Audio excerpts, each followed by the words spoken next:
आपको फ्यूचर के टेंस के बारे में बताऊंगा कि शैल हैव और विल हैव के साथ इन्फिनेटिव का प्रयोग कैसे करते हैं। तो दोस्तों मैं आज बताऊंगा आप सभी को कि इन्फिनेटिव के साथ शैल हैव और विल हैव का कैसे प्रयोग करते हैं। तो दोस्तों चलिए वीडियो को शुरू करते हैं। दोस्तों सब्जेक्ट प्लस विल या शैल plus have plus two plus V1 plus object. दोस्तों इसमें आई और बी के साथ शैल का प्रयोग करेंगे और शेष सब्जेक्ट के साथ हमको विल का प्रयोग करना है और बस आई और बी के साथ हमको शैल का प्रयोग करना है। तो दोस्तों और शेषकर्ता के साथ हमको विल का प्रयोग करना है। तो दोस्तों यहाँ पे इसका पहचान बताया है, पढ़ेगा पढ़ेगी ना होगा। तो दोस्तों इसको बनाते समय ध्यान देंगे कि पढ़ेगा पढ़ेगी ना होगा। तो दोस्तों इसका जो पहचान है ये हमेशा क्रिया के अंत में ही आता है। तो दोस्तों क्रिया के अंत में ये आएगा तो हम बना लेंगे कि देखेंगे कि दोस्तों इसका एक एग्जांपल बता रहे हैं कि उसे जाना होगा। दोस्तों देखेंगे तो ये पहचान है, इसका जो पहचान यहाँ बताए हैं पहचान। और दोस्तों ये जो सब्जेक्ट है उसे इसको बनाएंगे तो ये होगा ही माने उसे। और दोस्तों ही के साथ हम प्रयोग करेंगे विल का, तो विल प्लस हैव का प्रयोग करेंगे तो विल हैव और लिखेंगे टू। उसके बाद जाना का दोस्तों होता है गो। तो बताएंगे कि he will have to go, ये बता रहा है कि उसे जाना होगा। दोस्तों हैज का प्रयोग इसमें नहीं देखा जाता है, इसमें शैल और विल के साथ हमेशा हैव का प्रयोग होता है क्योंकि इसमें बस आई और वी ये भी प्लूरल होता है। तो इसके साथ भी हम हैव का प्रयोग करते हैं और आई वी के साथ हम शैल का पहले शैल हैव का प्रयोग करेंगे और शेषकर्ता के साथ विल हैव का प्रयोग करेंगे। तो दोस्तों ऐसे बनाएंगे। जैसे और एग्जांपल ले लो कि तुम्हें क्रिकेट खेलना पड़ेगा। दोस्तों तुम्हें क्रिकेट खेलना पड़ेगा तो सेंटेंस बनेगा कि सब्जेक्ट है हमारा यू, तो लिखेंगे यू के साथ प्रयोग करेंगे विल हैव का, तो लिखेंगे विल हैव। दोस्तों ये हैव और प्लस टू ज्वाइन कर लेंगे टू। और खेलना जो होता है दोस्तों ये प्ले होता है, जो क्रिया है प्ले। उसके बाद लिखेंगे क्रिकेट CRICKET। दोस्तों ये रहा you will have to play cricket, तुम्हें खेलना होगा। अगर कहा जाए कि मुझे जाना होगा, दोस्तों अगर कहा जाए कि मुझे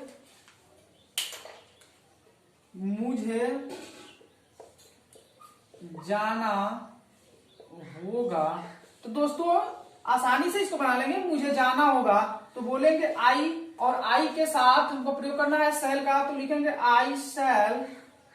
बताएंगे हैव, आई शैल हैव। उसके बाद लिखेंगे टू और जाने का होता है गो, आई शैल हैव टू गो। तो दोस्तों मुझे जाना होगा। अगर कहा जाए कि मुझे यहां आना होगा तो दोस्तों बोलेंगे I shall have to come here. अगर बोला जाए कि मुझे पढ़ना होगा तो बोलेंगे I shall have to read. तो दोस्तों ऐसे बनाएंगे। जैसे बोला जाए कि हम लोगों को आना होगा, तो हम लोगों को आना होगा तो दोस्तों बोलेंगे विल, जो यहां से बोलेंगे will shall, we shall have to go. दोस्तों अगर कहा जाए कि मुझे आना होगा तो बोलेंगे आई शैल हैव टू कम। मुझे जाना होगा तो बोलेंगे कि आई शैल हैव टू गो। अगर बोला जाए कि हम लोगों को जाना होगा तो बोलेंगे we shall have to go. जैसे दोस्तों अगर कहा जाए कि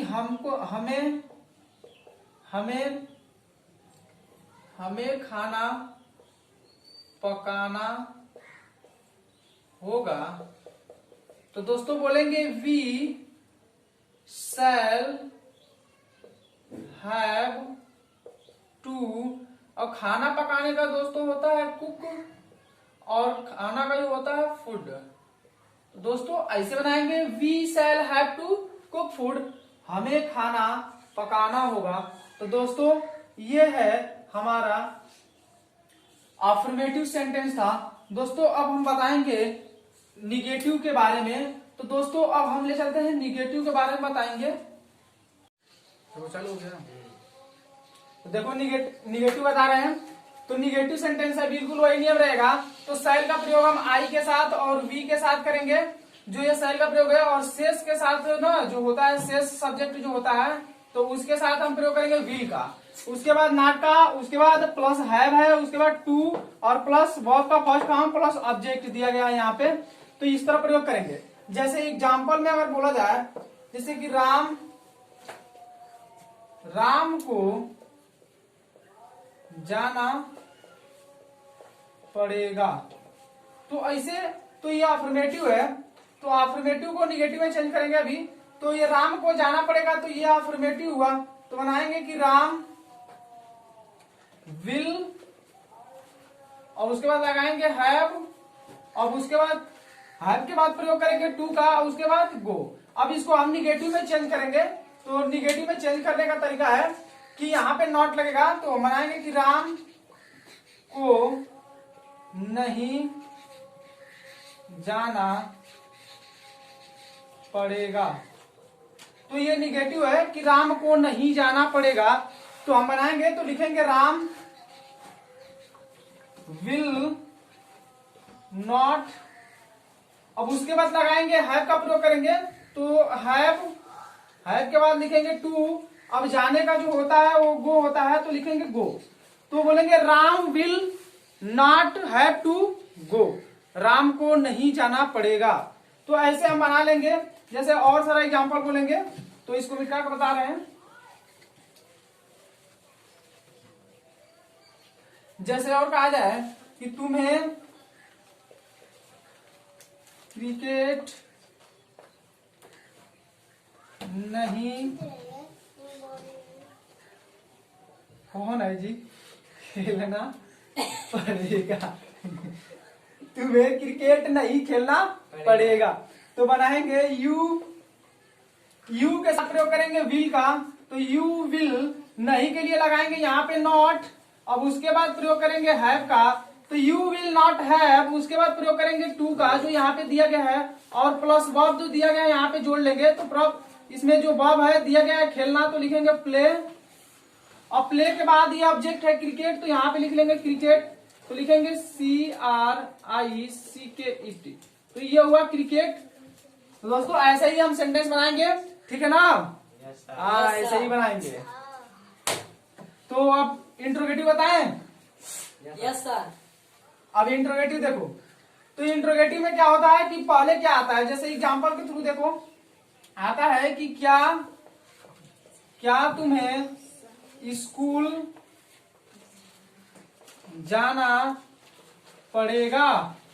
तो इसमें क्या होता है कि कोई भी प्रश्न पूछता है, तो जैसे कोई आता है तो कहता है कि क्या तुम्हें स्कूल जाना पड़ेगा, तो तुमको बोलना पड़ेगा कि यस जाना है कि नहीं जाना है। तो यहाँ पे हम बनाएंगे कि क्या तुम्हें स्कूल जाना पड़ेगा, तो बोलेंगे पहले क्या होता है कि जो यहाँ पे हेल्पिंग वर्ब होता है, तो हेल्पिंग वर्ब को पहले लिखते हैं, उसके बाद सब्जेक्ट लगाते हैं। तो हेल्पिंग वर्ब इसके अनुसार लगाएंगे। तो यहाँ पे तुम्हें के लिए लगता है विल, तो हम यहाँ पे प्रयोग करेंगे विल का स्टार्टिंग में, और यहाँ पे जो क्या दिया गया इसकी स्पेलिंग व्हाट नहीं लिखेंगे, और यहाँ पे जो दिया गया है सब्जेक्ट के अनुसार लगाएंगे, और यहाँ पे आई और बी रहेगा सब्जेक्ट हमारा।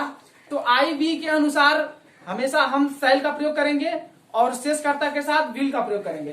तो यहाँ पे तुम्हें दिया गया है, तो तुम्हें के अनुसार विल का प्रयोग करेंगे, और विल के साथ सब्जेक्ट हमारा यू है, तो लिखेंगे यू। अब यू के बाद लगाएंगे हैव, तो लिखेंगे यहाँ पे हैव, और है के बाद यहाँ पे दिया गया है टू, तो टू का प्रयोग करेंगे, और टू के बाद यहाँ पे दिया गया बॉब, तो बॉब हमारा जाना है, तो यहाँ पे लिखेंगे गो। अब गो के बाद दिया गया है ऑब्जेक्ट, तो ऑब्जेक्ट हमारा स्कूल है, तो यहाँ पे स्कूल को बताने के लिए टू का प्रयोग करेंगे, और यहाँ पे गो टू स्कूल लिखेंगे। अब उसके बाद दिया गया क्वेश्चन वर्ड, तो यहाँ पे लगा लेंगे। तो दोस्तों ऐसे ही बनाएंगे ना, समझ में आया है? तो ऐसे ही सेंटेंस बनाएंगे। जैसे क्या तुम्हें खाना पड़ेगा, तो बोलेंगे कि शैल, विल लगाएंगे, will you have to eat. समझ में आया? Yes sir. तो बहुत सारा सेंटेंस ऐसे बोल सकते हो लोग। कहा जाए कि क्या तुम्हें यहां आना पड़ेगा। देखो ये क्वेश्चन पूछा जा रहा है, तो तुमको बताना पड़ेगा कि क्या तुम्हें आना पड़ेगा। तो यहाँ पे बनाओगे यू के अनुसार लगाओगे विल, और विल के यहाँ पे जो सब्जेक्ट है लिखोगे यू, यू के बाद क्या लगाओगे हैव। अब हैव के बाद किसका प्रयोग करोगे टू का। अब टू के बाद बॉब, बॉब जो दिया गया है तो क्या लिखोगे कम। अब कम के बाद क्या लगाओगे हियर ना, तो कम हियर और क्वेश्चन वर्ड। समझ में आया ना? तो ठीक है, तो ऐसे ही सेंटेंस बनाएंगे और बनाएंगे। आई से देखो अब क्या होता है कि आई से बनाएंगे, तो एक बार इसमें से ले लेना। चालू है। देखो जैसे क्या मैं हिंदी, यहाँ पे मुझे कर दो क्या, अब सीधे बनाओ क्या मुझे हिंदी पढ़ना पड़ेगा। तो देखे लोग ना कैसे पूछा जा रहा है कि क्या मुझे हिंदी पढ़ना पड़ेगा। तो बनाएंगे तो लिखेंगे आई के अनुसार क्या लगाएंगे शैल। क्या लगाएंगे शैल। और ये शैल हुआ, और हमारा शैल के बाद क्या लगाना है सब्जेक्ट। तो सब्जेक्ट हमारा क्या है आई, और उसके बाद क्या है हैव। तो प्रयोग करेंगे हैव का, और हैव के बाद क्या लगाएंगे टू। तो टू लगा लेंगे, उसके बाद क्या लगाना है बॉब। तो बॉब हमारा क्या है पढ़ना ना। तो यहाँ पे पढ़ना जब दिया गया है तो पढ़ना किस लिखा होता है रीड होता है, तो लिखेंगे रीड। अब रीड के बाद क्या होगा हिंदी। क्या है हिंदी, तो लिखेंगे रीड हिंदी। तो समझे? तो ऐसे बनाएंगे। समझ में आया? Yes sir. पूछे ना हो पूछे। चलो बताओ, तुम पढ़ते हो, You read. तुम जाते हो, You go. तुम आते हो, You come. तुम्हें पढ़ना है, You have to read. Sit down, खड़ा जाओ। तुम्हें खेलना है, You have to play. तुम्हें जाना है, You have to go. तुम्हें आना है, You have to come. उसे आना है, He has to come. और तुम्हें पढ़ना है, You have to read. और तुम्हें पढ़ाना है, You have to teach. तुम्हें खाना है,